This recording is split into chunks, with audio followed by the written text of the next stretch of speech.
What's up, tribe? How you guys doing? Welcome back. Hit that subscribe button. I hope you like this video. This is Marrying Millions, season 2, episode 10. So this is the end of season 2. We have Rodney and we have Desiree. I don't know, but child, she sees that ring. Rodney gets on one knee, asks her to marry him. She says, "You sure you mean it? I'm the only woman for you. You never gonna cheat on me again." Of course, he says all the right things, and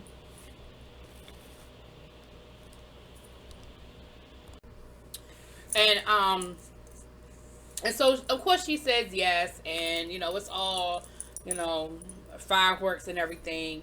And so the next day, she does what any woman that just got engaged would do. She's calling her family, she's telling her friends, she's excited. That is what people do when they get engaged. At least that's what you would think they would do when you get engaged. And so she reached out, and Rodney comes over to the house, and Rodney is upset by the fact that she actually reached out that she was married, and I mean that she was engaged. And he was like, I just wish she would have waited. I don't know why she got to run and start telling people. And so she was like, okay, well, are have you told your parents yet? And he was like, no. And she was like, well, why not? He said, because I haven't. And she said, well, let's call them and let's tell them. And he was like, no, I'd rather tell them in person. And she was like, but why? He said, because I would just rather tell them in person.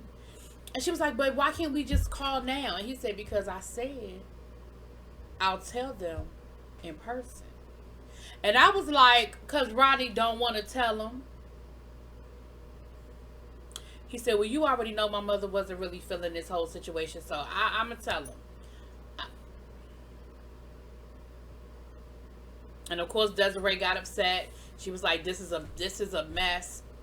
This is ridiculous. This don't make no sense. And, I actually agree with Desiree. But at the same time, girl. Like, this is the same man that it took him 2 years for you to even introduce you to anybody in his family. You think he gonna rush to tell everybody y'all engaged now? Then we have Reese and Noni. Listen, he's moving all of his stuff in, and listen, here's the thing. You knew what that man was when you were dating him. You knew how he was living when you were dating him.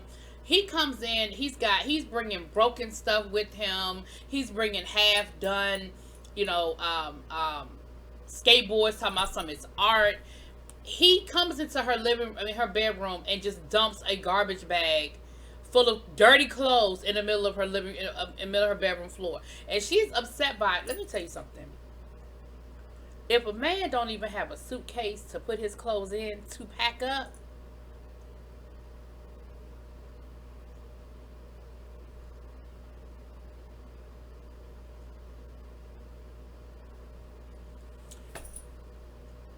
so then they have a conversation, and he tells Noni that basically him and his mom had an argument, that things didn't really work out that well when he went to go talk to her. It didn't really, work out of her, and he said basically his mother was like, well, if you were her, then, it is what it is with us. And she was like, well, I don't want to come in between you and your mom. Like, that was never my intention. And she said, if it takes me, years, I'm going to make sure that their relationship is repaired, because that's never what I wanted, and I never wanted to come in between. But I'm going to tell you, Reese brought up the fact that she brought up his dad, and I knew that bothered him, because that would bother me. Like, don't bring up my dad. Don't bring my dad into this whole situation. You know what I mean? And that would bother me too. So then later on in the episode, he has his friends over, and they are in her driveway doing their little skateboarding and, being skaters or whatever. And her friend pulls up in her Tesla, honey. And her friend was really very condescending and rude to them, like they were beneath her. And she goes in, and she was like, so, I mean, is this what we doing now? You just got them all in. She was like, what are your neighbors saying? And Noni was like, well, I haven't been getting as many invites to the barbecues. And she said, I really am just like waiting for the day that one of my neighbors calls the police on him. Because him and his friends really look like they not supposed to be here. And they were supposed to be having like a ladies like brunch or whatever. And nobody showed up. That's her only friend that even actually showed up. And so she was just like, well, I mean, if that's how they feel, that's how they feel. Like, that's who I love. And, I've been through them. I've been with them through divorces. I've been with them through, children being born, through all kinds of stuff. And because I'm dating him, now all of a sudden, I'm not good enough. You can't come around. You can't hang out with me. And, I guess that's, you see who your real friends are in situations like that, But at least her girlfriend, as condescending as she was to Reese and his friends, at least she was there. She was there. She did show up. Now, Danny and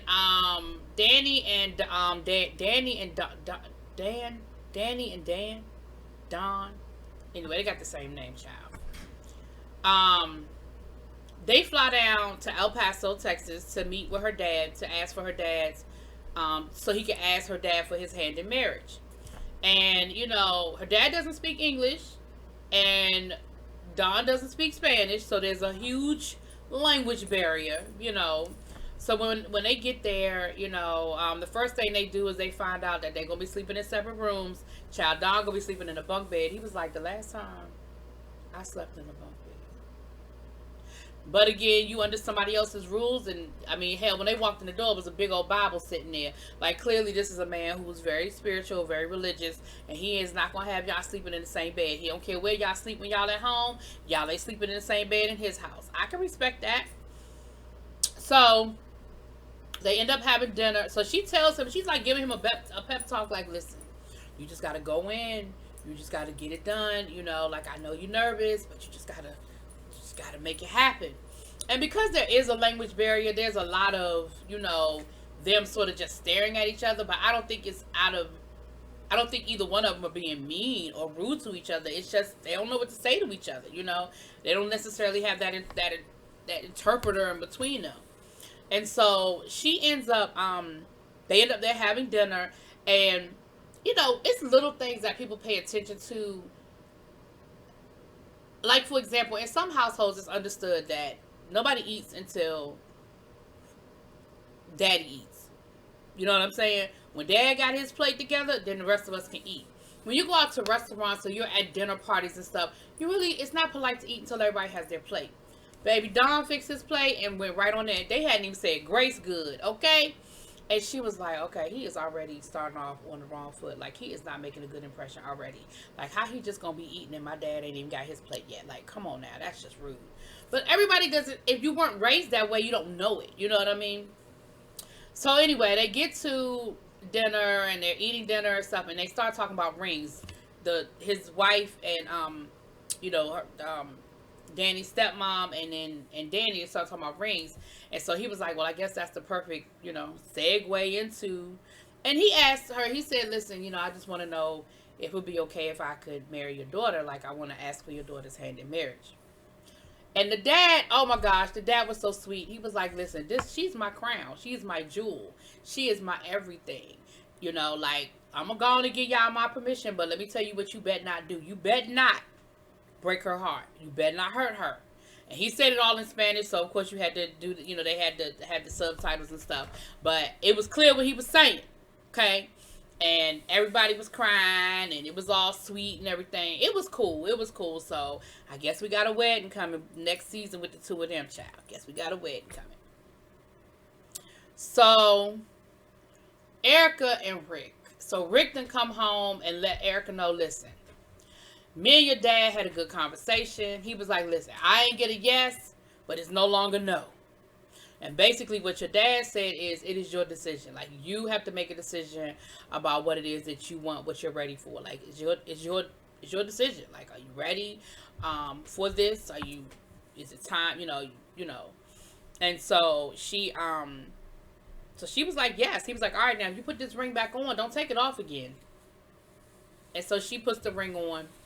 So later on in the episode, we see her going shopping with her mom and her best friend. Her best friend that flew down from Chicago, well, from Illinois, and they went dress shopping, and her mother is just not, well, neither one of them are. The mother and the best friend are not here for it. Like, both of them feel like it's a bad idea. They don't really particularly like the fact, how old Rick is and all of that.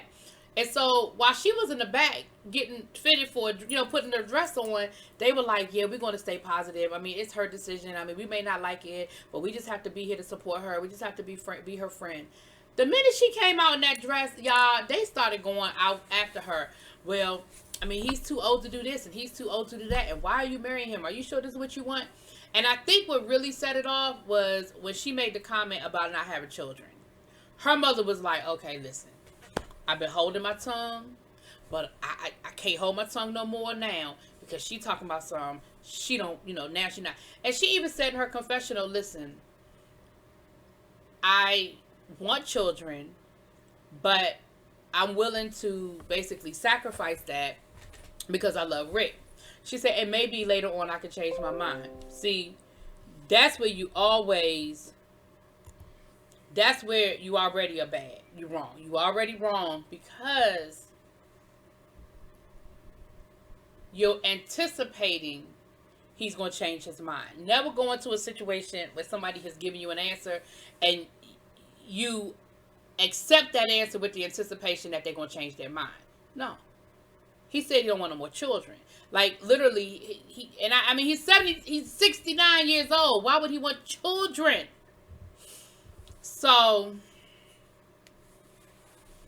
they go into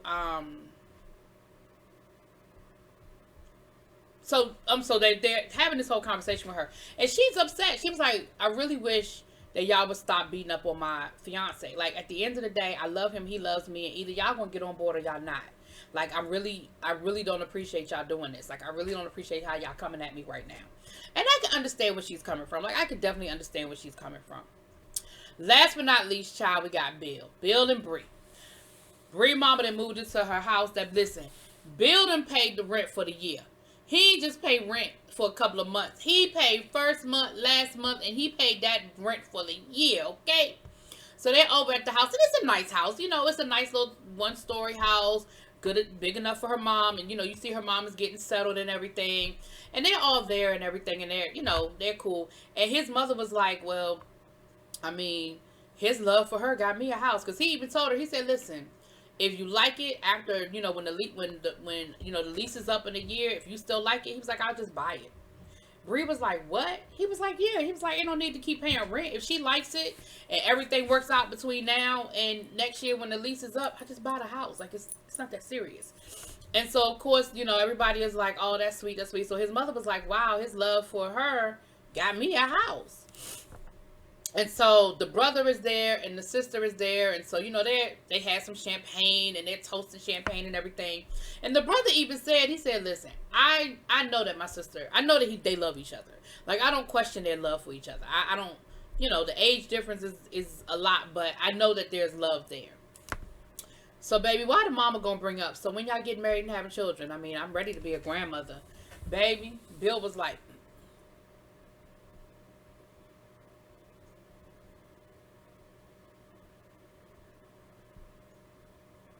children, marriage. And so, of course, now Bree is looking like a deer in the headlights because she's torn between, I like this conversation because I do want all of that, but we've already talked about it and I don't want to put Bill on the spot. And so she sort of lets the wedding conversation sort of go. She was like, well, we do have a promise ring. And his mother was like, yeah, okay, that's a nice promise ring, but we need a wedding ring. Like, when we going to get a wedding ring? Then she brings up children.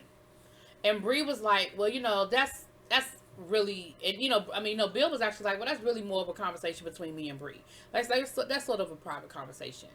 And, Bree was like, well, that's sort of a touchy thing right now because we sort of kind of been going through what we've been going through. But, at the end of the day, me and Bill are in the right place. We're moving in that direction. And, it is what it is. Baby, anyway, season 2 started last night. I ain't quite get to season 2 yet. Well, season 3. So we're going to look at season 3. I guess I'm sure, I know I've seen in the commercials all of these couples I know Reese is in this. You know, Noni and Reese, Bill and Bree, Rodney and Desiree, and Danny and Don, and Danny and Don.